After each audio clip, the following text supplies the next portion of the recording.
ಅವಕಾಶ ಸಿಗ್ತದೆ. 4,09,000 ಚಿಲ್ಲರೆ ಬಜೆಟ್ನ ಸನ್ಮಾನ್ಯ ಮುಖ್ಯಮಂತ್ರಿಗಳು 16ನೇ ಬಜೆಟ್ನ ಮಂಡಿಸಿದ್ದಾರೆ. ಖಂಡಿತ ಸ್ವಾಗತಿಸ್ತಾ ಅದರಲ್ಲಿ ಸಾಲನೂ ಕೂಡ ಎಷ್ಟಿದೆ ಅಂತಕ್ಕಂಥದ್ದೆಲ್ಲ ವಿವರಣೆಗೆ ನಾನು ಹೋಗಲ್ಲ. ಯಾಕೆಂದರೆ ಎಲ್ಲರೂ ಹೇಳಿದ್ದಾರೆ 1,10,10,000,000 ಸಾಲ ಆಗಿದೆ, ಇನ್ನು 5 ವರ್ಷಕ್ಕೆ 10 ಲಕ್ಷ ಸಾಲ ಮಾಡ್ತೀವಿ ಅಂತಕ್ಕಂಥದ್ದೆಲ್ಲ. ಆದರೆ ಇವತ್ತು ರಾಜ್ಯದಲ್ಲಿ ಯಾವ್ಯಾವ ಇಲಾಖೆಯಲ್ಲಿ ಏನೇನಕ್ಕೆ ನಾವು ಗಮನ ಹರಿಸಿದ್ರೆ ನಾವು ಅಲ್ಲಿಯ ಆರ್ಥಿಕ ಮಟ್ಟವನ್ನು ಹೆಚ್ಚಿಸ್ಬೋದು, ಆ ಇಲಾಖೆಗೆ ನಾವು ನ್ಯಾಯವನ್ನು ಒದಗಿಸ್ಬೋದು ಅಂತಕ್ಕಂಥ ನಿಟ್ಟಿನಲ್ಲಿ ಈಗ ಕೃಷಿ ಇಲಾಖೆಯಲ್ಲಿ ಹಿಂದೆ ನಾವು ನೋಡಿದ್ವಿ, ಕಳೆದ 3-4 ವರ್ಷದ ಹಿಂದೆ ಕರೋನಾ ಬಂದಂಥ ಸಂದರ್ಭದಲ್ಲಿ ರಾಜ್ಯದ ಯುವಕರೆಲ್ಲರೂ ಕೂಡ ಕೃಷಿಗೆ ಒಳಪಡಲಿಕ್ಕೆ ಹಲವಾರು ಜನ ಗ್ರಾಮೀಣ ಪ್ರದೇಶಕ್ಕೆ ಹೋಗಿ ಅವರಲ್ಲಿ ಜಮೀನುಗಳನ್ನ ಅಭಿವೃದ್ಧಿ ಮಾಡ್ತಕ್ಕಂಥದ್ದಕ್ಕೆ ಹೋದರು. ಯಾಕೆ ಇದನ್ನು ಹೇಳ್ತಾ ಇದ್ದೀನಿ ಅಂದರೆ, ಯುವ ನಿಧಿ ಸ್ಥಾಪನೆ ಮಾಡಿದ್ದಾರೆ. ಬಟ್ ಅಲ್ಲಿ 1,74,170 ಜನ ಅಷ್ಟೇ ರಿಜಿಸ್ಟರ್ ಆಗಿರೋದು. ಸುಮಾರು ಪ್ರತಿ ವರ್ಷ ನಮ್ಗೆ ಎಲ್ಲ ಡಿಗ್ರಿಯಿಂದ 8,40,000 ಜನ ಯುವಕರು ಅವ್ರ ಡಿಗ್ರಿಗೆ ಸರ್ಟಿಫಿಕೇಟ್ ಕಂಪ್ಲೀಟ್ ಮಾಡ್ಕೊಂಡು ಹೊರಗೆ ಬರ್ತಾರೆ. ಆದರೆ ರಿಜಿಸ್ಟ್ರೇಷನ್ ಯಾಕಾಗಿಲ್ಲ ಅಂತಕ್ಕಂಥದ್ದು ನಾವು ಆತಂಕ ಆಗ್ತಾ ಇದೆ. ಇವರು ಕೊಡ್ತಕ್ಕಂಥ 3,000 ದುಡ್ಡಿಗೆ ಅವರು ಅವಲಂಬಿಸ್ಕೊಂಡಿಲ್ಲ. ಅವ್ರಿಗೆ ಏನಾದ್ರು ಕೂಡ ಒಂದು ಆಧಾರಿತವಾದಂಥ ಒಂದು ಉದ್ಯೋಗವನ್ನು ಒದಗಿಸ್ಕೊಟ್ರೆ ಖಂಡಿತ ಅವ್ರ ಜೀವನವನ್ನು ಅವ್ರ ಬದುಕನ್ನು ಕಟ್ಕೊಳ್ಳಿಕ್ಕೆ ಸಾಧ್ಯ ಆಗ್ತದೆ ಅಂತಕ್ಕಂಥ ದೃಷ್ಟಿಯಿಂದ ಇವತ್ತು ಯುವಕರು ಆ ಥರ ಸ್ವಾಭಿಮಾನಿಗಳಿರೋದ್ರಿಂದ ಅವ್ರಿಗೆ ಉದ್ಯೋಗವನ್ನು ಕೊಡಬೇಕು, ಇಲ್ಲಾಂದ್ರೆ ಅವ್ರಿಗೆ ಕೃಷಿ ಚಟುವಟಿಕೆಗಳಲ್ಲಿ ತೊಡಗಿಸೋದಂಥದ್ದನ್ನ ಅವಕಾಶ ಮಾಡಿಕೊಟ್ರೆ ಖಂಡಿತ ಅವರು ಜೀವನವನ್ನು ಮಾಡ್ಕೋತಾರೆ ಅಂತಕ್ಕಂಥದ್ದು. ಕೃಷಿ ಇಲಾಖೆಯಲ್ಲಿ ಡ್ರಿಪ್ಪನ್ನು ಹೆಚ್ಚಿನದಾಗಿ ವಿಸ್ತರಿಸಿದ್ರೆ ಈಗ ಮಳೆ ನೀರನ್ನ ನಾವು ಶೇಖರಣೆ ಮಾಡಿಕೊಂಡು ಮಳೆ ನೀರನ್ನ ಅದನ್ನು ಮಿತವ್ಯಯವಾಗಿ ಉಪಯೋಗಿಸ್ತಕ್ಕಂಥ ವಿಧಾನಗಳು ಸಾಕಷ್ಟಿದೆ.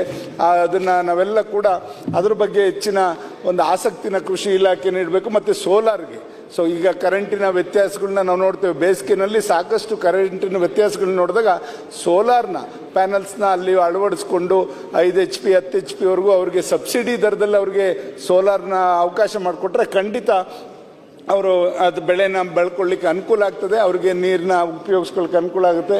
ನಮ್ಮ ರಾಜ್ಯದಲ್ಲಿ ಇರ್ತಕ್ಕಂಥ ಮೇಜರ್ ಇವತ್ತು ಬೆಳೆಗಳು ಯಾವ್ಯಾವ ಜಿಲ್ಲೆನಲ್ಲಿ ಯಾವ್ಯಾವ ಬೆಳೆಗೆ ಅವಕಾಶ ಇದೆ ಅದಕ್ಕೆ ಒತ್ತನ್ನು ಕೊಡ್ತಕ್ಕಂಥದ್ದು, ಅಲ್ಲಿ ಪ್ರೊಕ್ಯೂರ್ ಮಾಡಲಿಕ್ಕೆ ಮತ್ತು ಅಲ್ಲಿ ಬೈ ಪ್ರಾಡಕ್ಟ್ಸ್ ಮಾಡೋಕ್ಕೆ, ಇದಕ್ಕೆಲ್ಲದಕ್ಕೂ ಕೂಡ ನೀವು ಇದು ಆಯಾ ಜಿಲ್ಲೆನಲ್ಲೇ ಪ್ರೊಕ್ಯೂರ್ಮೆಂಟ್ಗೆ ಮತ್ತು ಅಲ್ಲಿ ಅವರು ಮಾರುಕಟ್ಟೆನ ಒದಗಿಸ್ಕೊಟ್ರೆ ಅಲ್ಲಿ ರೈತರಿಗೆ ಅನುಕೂಲ ಅಂತಕ್ಕಂಥದ್ದನ್ನ ನಿಮಗೆ ಬೆಳಕು ಚೆಲ್ಲಲಿಕ್ಕೆ ಬಯಸ್ತೇನೆ. ಮತ್ತು ಆರ್ಟಿಕಲ್ಚರ್ಲಿ ಫ್ಲೋರಿಕಲ್ಚರು ಮತ್ತು ನಮ್ಮ ತರಕಾರಿ ಮತ್ತು ಹಣ್ಣುಗಳು ಅವು ಈ ಕೋಲಾರ ಜಿಲ್ಲೆ ಈ ಭಾಗದಲ್ಲಿ ಹೆಚ್ಚಿನದಾಗಿ ಯಥೇಚ್ಛವಾಗಿ ಬೆಳೀತಾರೆ.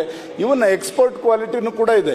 ಅದಕ್ಕೆ ನಾವು ಅವ್ರಿಗೆ ಮಾರ್ಕೆಟಿಂಗು ಮತ್ತು ಯಾವ ಥರ ಮಾಡಬೇಕು ಅಂತಕ್ಕಂಥದ್ದನ್ನ ಅವ್ರಿಗೆ ಒದಗಿಸ್ಕೊಟ್ರೆ ಖಂಡಿತ ಎಕ್ಸ್ಪೋರ್ಟ್ ಕ್ವಾಲಿಟಿಗೆ ಹೋದರೆ ಅವ್ರ ಆರ್ಥಿಕ ಮಟ್ಟವನ್ನು ಹೆಚ್ಚಿಸ್ಕೋಬೋದು. ಇವಾಗ ನಾವು ನೋಡ್ತೇವೆ CFTRI ಮೈಸೂರಲ್ಲಿ ಸಾಕಷ್ಟು ಇದಕ್ಕೆ ಯುವಕರಿಗೆ ಉತ್ತೇಜನ ಕೊಡ್ತಕ್ಕಂಥದ್ದು. ಅಲ್ಲಿಗೆ ಈ ಇಲಾಖೆಯವರು ಟ್ರೈನಿಂಗನ್ನು ಕಳಿಸ್ಬೇಕು, ನಮ್ಮ ಯುವಕರನ್ನ ಟ್ರೈನಿಂಗನ್ನು ಅಲ್ಲಿ ಮತ್ತು ಹೆಸರುಗಟ್ಟದಲ್ಲೂ ಕೂಡ ಒಳ್ಳೊಳ್ಳೆ ತಳಿಗಳನ್ನ ಎಲ್ಲ ರೀತಿ ತಳಿಗಳು ಕೂಡ ಇದೆ.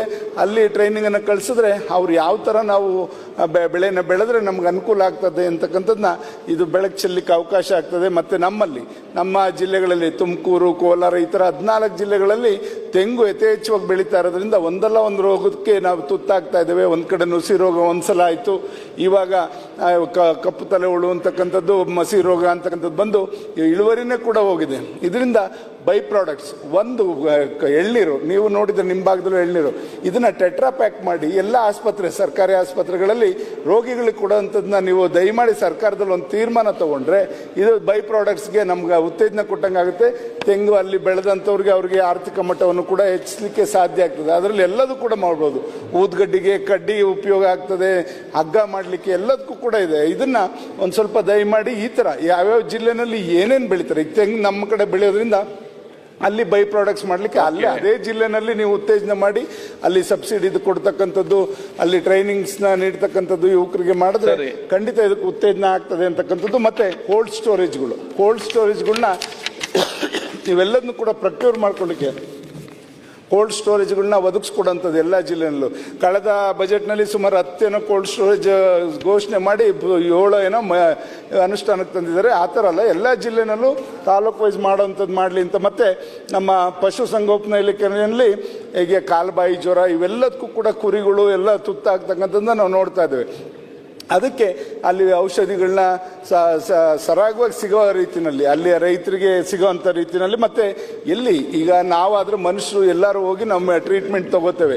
ಜಾನುವಾರುಗಳು ಎಲ್ಲಿಂದ ಹೋಗ್ಲಿಕ್ಕೆ ಸಾಧ್ಯ? ಗ್ರಾಮೀಣ ಪ್ರದೇಶದಲ್ಲಿ ಅದು ಕೂಡ ಕಾಡುಗೊಲ್ಲರು ಇವರೆಲ್ಲ ಜಾಸ್ತಿ ಕುರಿಗಳನ್ನ ಸಾಕಿರ್ತಕ್ಕಂಥವ್ರಿಗೆ ಆ ಕುರಿಗಳನ್ನ ಅಲ್ಲಿ ಹೊಡ್ಕೊಂಬರಕ್ಕಾಗಲ್ಲ. ನಮ್ಮಲ್ಲಿ ಸ್ಟಾಫ್ ಕೊರತೆಗಳಿರೋದ್ರಿಂದ ಇದು ಏನು ರೂರಲ್ ಸೈಡಲ್ಲಿ ಎಲ್ಲೆಲ್ಲಿ ಜಾನುವಾರುಗಳು ಹೆಚ್ಚಿದೆ, ಕುರಿಗಳು ಮೇಕೆಗಳು ಇದೆಲ್ಲ ಅಲ್ಲಿ ಒಂದೊಂದು ವೆಟರ್ನರಿ ಹಾಸ್ಪಿಟ್ಲ್ ಮಾಡಲಿಕ್ಕೆ ಮುಂದಾಗಬೇಕು ಅಂತಕ್ಕಂಥದ್ದು ನನ್ನ ಒಂದು ಆಗ್ರಹ. ಮತ್ತೆ ಏನು ಎಲ್ಲ ಬೆಳೆಗಳನ್ನು ಕೂಡ ಎಲ್ಲ ನಮ್ಮ ಅಕ್ಕಿಯಿಂದ ಹಿಡಿದು ಎಲ್ಲದನ್ನು ಕೂಡ KG ಲೆಕ್ಕದಲ್ಲಿ ಕೊಡ್ತೇವೆ. KG ಲೆಕ್ಕದಲ್ಲಿ ಕೊಟ್ಟರೆ ಈ ಕುರಿಗಳು ಮಾತ್ರ ಅದ್ರ ನಡ ಹಿಡಿದು ನೋಡಿ ಕೊಡ್ತಕ್ಕಂಥದ್ದು, ಅದನ್ನು ತೂಕ ಮಾಡಿ ಕೊಡೋಂಥ ಪದ್ಧತಿನ ನಾವು ರೂಢಿಸ್ಕೊಂಡಿಲ್ಲ. ದಯಮಾಡಿ ಕುರಿಗಳಾಗಲಿ ಮೇಕೆಗಳಾಗಲಿ ಅದನ್ನು ಕೂಡ ತೂಕ ಮಾಡಿ ಅವನ್ನ ಮಾರೋ ಅಂಥದ್ದನ್ನ ದಯಮಾಡಿ ಮಾಡಬೇಕು ಅಂತಕ್ಕಂಥದ್ದು, ಅದೊಂದು ಕಾನೂನು ತರಬೇಕು ಅಂತಕ್ಕಂಥದ್ದನ್ನ ನಾನು ಹೌದು ಆ ಥರ ಮಾಡಿ ಅಂತಕ್ಕಂಥದ್ದನ್ನ ನಾನು ಈ ಸಂದರ್ಭದಲ್ಲಿ ಹೇಳಕ್ಕೆ ಬಯಸ್ತೇನೆ. ಈಗ ಒಂದು ಈ ಬೇಸಿಗೆ ಕಾಲದಲ್ಲಿ ಸಾಕಷ್ಟು ಮೇಯಿಸೋದಕ್ಕೆ ಕುರಿಗಳು ದನ ಕರುಗಳು ಫಾರೆಸ್ಟ್ಗೆ ಹೋಗ್ತವೆ ಸನ್ಮಾನ್ಯ ಅಧ್ಯಕ್ಷೆ. ಹೋದಂಥ ಸಂದರ್ಭದಲ್ಲಿ ಅಲ್ಲಿ ಮೇವು ಸಿಗ್ತದೆ. ಅವಕ್ಕೆ ಮೇವು ಸಿಕ್ಕಿದ್ರೆ ಕುಡಿಯೋಕ್ಕೆ ನೀರಿರಲ್ಲ. ಚೆಕ್ ಡ್ಯಾಮ್ಸ್ಗಳನ್ನ ಫಾರೆಸ್ಟ್ ಮುಖಾಂತರ ಅಲ್ಲಿ ಗೋಕಟ್ಟೆಗಳನ್ನ ಮಾಡಿದ್ರೆ, ಯಾಕೆಂದರೆ ಬೇರೆ ಇಲಾಖೆಗಳಲ್ಲಿ ಮಾಡೋಕ್ಕೆ ಅವ್ರು ಬಿಡಲ್ಲ, ಫಾರೆಸ್ಟ್ನವ್ರು ಮಾಡಿದ್ರೆ ಅಲ್ಲಿ ಹೋದಂಥ ಜಾನುವಾರುಗಳನ್ನ ಅಲ್ಲಿ ನೀರಿಗೆ ಎಲ್ಲದಕ್ಕೂ ಕೂಡ ಅನುಕೂಲ ಆಗ್ತದೆ ಅಂತಕ್ಕಂಥದ್ದು. ಮತ್ತು ಇವ ಕಾಡು ಪ್ರಾಣಿಗಳು ಊರಿಗೆ ಬರ್ತಾ ಇರ್ತಕ್ಕಂಥದ್ದು ನಾವು ನೋಡ್ತಾ ಇದ್ದೀವಿ. ಇವತ್ತು ನವಿಲ್ ಕಾಟ ಎಲ್ಲ ಭಾಗದಲ್ಲೂ ಜಾಸ್ತಿ ಆಗಿದೆ. ಎಲ್ಲ ಬೆಳೆಗಳನ್ನು ಕೂಡ ನವಿಲುಗಳು ತಿಂದು ಅವನ್ನ ಮುಟ್ಟಂಗಿಲ್ಲ. ನಾವು ಅದು ರಾಷ್ಟ್ರೀಯ ಪ್ರಾಣಿ ಆಗಿರೋದ್ರಿಂದ ನವಿಲುಗಳು ಸಾಕಷ್ಟು ಬೆಳೆಗಳನ್ನ ಹಾನಿ ಮಾಡ್ತಾ ಇದೆ. ಇದಕ್ಕೇನಾದ್ರು ಕೂಡ ಅವಕ್ಕೆ ಬೇರೆ ರೀತಿಯಲ್ಲಿ ವ್ಯವಸ್ಥೆ ಮಾಡಬೇಕು. ಮತ್ತು ಕಾಡು ಪ್ರಾಣಿಗಳು ನಾಡಿಗೆ ಬರದ ರೀತಿಯಲ್ಲಿ ಅಲ್ಲೇ ದ್ರೋಣಮುಖ ಅಂತನೋ ಎಲ್ಲರೂ ಊಟಗಳು ಅವಕ್ಕೆ ಸಿಗೋ ರೀತಿಯಲ್ಲಿ ವ್ಯವಸ್ಥೆ ಮಾಡಬೇಕು. ನಮ್ಮಲ್ಲಿ ಏನಾಗಿದೆ, KMRC ಇಂದ ಸುಮಾರು 55 ಕೋಟಿ ರೂಪಾಯಿ ಫಾರೆಸ್ಟ್ಗೆ ಕೊಟ್ಟಿದ್ದಾರೆ. ಇವ್ರು ಹಳೆ ಗಿಡಗಳನ್ನೇ ತೋರಿಸಿ ಅದಕ್ಕೆ ದುಡ್ಡನ್ನು ತಗೊಳ್ಳುವಂಥ ಕೆಲಸ ಇದೆಲ್ಲ ಮಾಡ್ತಾ ಇದ್ದಾರೆ. ದಯಮಾಡಿ ಅದನ್ನು ಬೆಳಕು ಚೆಲ್ಲಬೇಕು ಅಂತಕ್ಕಂಥದ್ದು. ಈ ಫಾರೆಸ್ಟಲ್ಲಿ ಒಂದು ನಮ್ಮಲ್ಲಿ ಈಗ ಯಥೇಚ್ಛವಾಗಿ ರಾಗಿ ಹುಲ್ಲು ಎಲ್ಲ ಕೂಡ ನಮಗೆ ಶೇಖರಣೆ ಆಗಿದೆ. ಈ ಸಲ ಬರಗಾಲ ಬಂದರೂ ಕೂಡ ನಮಗೆ ಮೇವಿಗೆ ದನಕರುಗಳಿಗೇನು ತೊಂದರೆ ಆಗಲ್ಲ. ಆದರೆ ಬವಣೆಗಳಿರುತ್ತಲ್ಲ ಬೇಸಿಗೆಗೆ, ಈಗಲೇ ಎಷ್ಟೊಂದು ತಾಪಮಾನ ಜಾಸ್ತಿ ಇರೋದ್ರಿಂದ ಅವು ಬವಣೆಗಳೆಲ್ಲ ಕೂಡ ಬೆಂಕಿಗೆ ಅನಾಹುತಿಗೆ ಹಾಳಾಗ್ತಾ ಇರ್ತಕ್ಕಂಥದ್ದು. ಮತ್ತು ಅಲ್ಲಿ ಮನೆಗಳೆಲ್ಲ ಆಗ್ತಾ ಇದೆ. ಅದಕ್ಕೆ ಪರಿಹಾರ ಕೊಡ್ತಾ ಇಲ್ಲ ಸನ್ಮಾನ್ಯ ಅಧ್ಯಕ್ಷ. ಸರ್ಕಾರದಲ್ಲಿ 2,000 ಏನೋ ಕೊಡ್ತಾ ಇದ್ದೀರಾ, ಅದು ಅವರು ಯಾರು ಕೂಡ ಇನ್ಕಮ್ ಟ್ಯಾಕ್ಸ್ ಇದಕ್ಕೆ ಏನು ಇನ್ಶೂರೆನ್ಸ್ ಮಾಡಿಸಿರಲ್ಲ. ಅದರಿಂದ ಇಂಥವ್ರು ಬವಣೆ ಸುಟ್ಟಿದ್ದಕ್ಕೆ ಇದಕ್ಕೆಲ್ಲದಕ್ಕೂ ಕೂಡ ದಯಮಾಡಿ ನೀವು ಪರಿಹಾರನ ಅದಕ್ಕೆ ಎಷ್ಟು ಬೆಲೆ ಬಾಳ್ತದೆ ಅದಕ್ಕೆ ಪರಿಹಾರ ಕೊಡುವಂಥದ್ದು ನಮ್ಮ ಕಂದಾಯ ಇಲಾಖೆ ಮುಖಾಂತರ ಆಗಬೇಕು ಅಂತಕ್ಕಂಥದ್ದು. ಕಂದಾಯ ಸಚಿವರು ಇಲ್ಲಿರೋದ್ರಿಂದ ನಾನು ಕೂಡ ಅವ್ರನ್ನ ಮನವಿ ಮಾಡ್ಕೊಂಡಿದ್ದೇನೆ. ರೈತರಿಗೆ ನಾವೇನಾದ್ರು ಕೂಡ ಯಾವ್ದಾದ್ರು ಜಮೀನಲ್ಲಿ ಮಂಜೂರು ಮಾಡಿಕೊಡ್ಬೇಕು ಅಂದರೆ ಸೇಂದಿವನಕ್ಕೆ ಒಂದು ಅವಕಾಶ ಇದೆ. ಅದನ್ನೊಂದು ರಿಲ್ಯಾಕ್ಸ್ ಮಾಡಿ ಸೇಂದಿವನನ ಮಂಜೂರು ಮಾಡೋಕ್ಕೆ. ಯಾಕೆಂದರೆ ಸೇಂದಿಯಲ್ಲೂ ನೀರ ಕಟ್ತಾ ಇಲ್ಲ. ತೆಂಗಲ್ಲಾದರೂ ಕೂಡ ನಮಗೆ ಸೇಂದಿ ನೀರ ಕಟ್ಟಲಿಕ್ಕೆ ಅವಕಾಶ ಮಾಡಿಕೊಟ್ರೆ ತೆಂಗು ಬೆಳೆಗಾರರು ಸ್ವಲ್ಪ ಅವರ ಒಂದು ಆರ್ಥಿಕ ಮಟ್ಟವನ್ನು ಹೆಚ್ಚಿಸ್ಕೋಬೋದು. ಇದ್ರ ಕಡೆ ದಯಮಾಡಿ ಬೆಳಕು ಚೆಲ್ಲಬೇಕು ಅಂತಕ್ಕಂಥದ್ದನ್ನ ನಾನು ಈ ಸಂದರ್ಭದಲ್ಲಿ ಕಂದಾಯ ಸಚಿವರನ್ನ ನಾನು ಒತ್ತಾಯ ಮಾಡ್ತೀನಿ. ಮತ್ತು ಇದು ಒಂದು ಏನು JJM ಮುಖಾಂತರ JJMದು ನಿನ್ನೆ ರಾತ್ರಿ ಸಾಕಷ್ಟು ನಾವು ಚರ್ಚೆ ಮಾಡಿದ್ವಿ. ಒಂದು ನಾವು ಶುದ್ಧ ನೀರು ಫ್ಲೋರೈಡ್ ಇರ್ತಕ್ಕಂಥದ್ದಕ್ಕೆ ಯಾವ ಥರ ನಾವು ಟ್ರೀಟ್ ಮಾಡಿ ಅಲ್ಲಿ ಬೇರೆ ಕಡೆಯಿಂದ ನೀರು ಒದಗಿಸ್ಕೊಡುವಂಥದ್ದಾಗಬೇಕು. ಮತ್ತು ಒಂದು ಬೇಸಿಗೆನಲ್ಲಿ ನಾವು ಎಲ್ಲರೂ ಬೋರ್ ಒಂದು ಹಳ್ಳಿನಲ್ಲಿ ಫೇಲ್ ಆದರೆ ಮತ್ತೆ ಟ್ಯಾಂಕರ್ ಮುಖಾಂತರ ಮತ್ತೊಂದು ಕಡೆಯಿಂದ ಕೊಡ್ತೇವೆ. ಅದು ಬೇಡ. ಒಂದು ಹಳ್ಳಿಯಿಂದ ಮತ್ತೊಂದು ಹಳ್ಳಿಗೆ ಟ್ಯಾಂಕ್ ಓವರ್ ಹೆಡ್ ಟ್ಯಾಂಕ್ ಎನ್ಸಿರುತ್ತೆ, ಅವು ಇಂಟರ್ಲಿಂಕ್ ಮಾಡಿದ್ರೆ ಆ ಟ್ಯಾಂಕಿಂದ ಬೇರೆ ಹಳ್ಳಿಗೆ ಪಕ್ಕ ಇರತಕ್ಕಂಥ ಹಳ್ಳಿಗಳಿಗೆ ನೀವು ನೀರು ಒದಗಿಸ್ಕೊಡ್ಲಿಕ್ಕೆ ಸಾಧ್ಯ ಆಗ್ತದೆ. ಆವಾಗ ಜನಗಳಿಗೂ ಕೂಡ ತೊಂದರೆ ಆಗಲ್ಲ. ಈ ಥರ ಅಲ್ಲಿ JJM ಅಲ್ಲಿ ಉಳಿದಿರ್ತಕ್ಕಂಥ ಹಣದಲ್ಲಿ ಮಾಡ್ಬೋದು. ನಾನು ಈಗಾಗಲೇ ತುಮಕೂರಲ್ಲಿ ನಮ್ಮ ಎಕ್ಸಿಕ್ಯೂಟಿವ್ ಇಂಜಿನಿಯರ್ ಹತ್ರ ಮಾತಾಡಿದ್ವಿ, ಮಾಡ್ಬೋದು ಅಂತಕ್ಕಂಥದ್ದು ಕೂಡ ಹೇಳಿದರೆ ಅದನ್ನು ಇಡೀ ರಾಜ್ಯದಲ್ಲಿ ಆ ಥರ ಮಾಡಿದ್ರೆ ನೀವು ಟ್ಯಾಂಕರ್ ಮುಖಾಂತರ ಕೊಡೋದು, ಎಲ್ಲರೂ ಬೋರ್ ಫೇಲ್ ಆದ ತಕ್ಷಣ ನಾವು ನೀರಿಗೆ ಆಕಾರ ಉಂಟಾಗೋದು ತಪ್ತದೆ ಅಂತಕ್ಕಂಥದ್ದನ್ನ ನಿಮ್ಮ ಗಮನಕ್ಕೆ ತರಲಿಕ್ಕೆ ಬಯಸ್ತೇನೆ. ಫ್ಲೋರೈಡು ಮತ್ತು ಅಂಡರ್ ವಾಟರ್ ರೀಚಾರ್ಜ್ ಕೂಡ ಆಗಬೇಕಾಗ್ತದೆ. ಇಲ್ಲಿ ಎಲ್ಲೆಲ್ಲಿ ಬೋರ್ವೆಲ್ಸ್ ಇದೆ ಅಲ್ಲಿ ರೀಚಾರ್ಜಿಂಗ್ ಮಾಡೋಂಥದ್ದನ್ನ ಹಿಂದೆ ಮಾಡಿದ್ವಿ. ಬಟ್ ಈಗ ಯಾರು ಕೂಡ ಅದನ್ನು ಅನುಷ್ಠಾನಕ್ಕೆ ಬರ್ತಾ ಇಲ್ಲ. RDPR ಮುಖಾಂತರ ಅದನ್ನು ಎಲ್ಲ ಬೋರ್ವೆಲ್ಸ್ ಹತ್ರನೂ ಕೂಡ ರೀಚಾರ್ಜಿಂಗ್ ಪಾಯಿಂಟ್ಸು ಮತ್ತು ರೈನ್ ವಾಟರ್ ಇದು ಹಾರ್ವೆಸ್ಟಿಂಗ್ ಎಲ್ಲದನ್ನು ಕೂಡ ಮಾಡೋವಂಥದ್ದು ಆಗಬೇಕು ಅಂತಕ್ಕಂಥದ್ದು. ಮತ್ತು ಇರಿಗೇಷನ್ ಡಿಪಾರ್ಟ್ಮೆಂಟಲ್ಲಿ ಒಂದು ಬದಲಾವಣೆ ತಿದ್ದುಪಡಿ ತರಬೇಕಾಗ್ತದೆ. ಅಲ್ಲಿ ಏನಾಗ್ತದೆ, ನೀವು ಲ್ಯಾಂಡ್ ಅಕ್ವಿಷನ್ ಮಾಡ್ಕೊಳ್ದೇ ಮುಂಚೆನೇ ನೀವು ಒಂದು ಸ್ಕೀಮ್ನ ಇಂಪ್ಲಿಮೆಂಟ್ ಮಾಡ್ಲಿಕ್ಕೆ ಹೋಗ್ತೀರಾ, ಆಮೇಲೆ ರೈತರ ಹತ್ರ ಹೋಗಿ ಅವರ ಲ್ಯಾಂಡ್ ಅಕ್ವಿಷನ್ ಪ್ರೋಸೆಸ್ ಶುರು ಮಾಡ್ತೀರಾ. ಅದು ಸರಿಯಲ್ಲ ಅಂತಕ್ಕಂಥದ್ದು ನನ್ನ ವಾದ.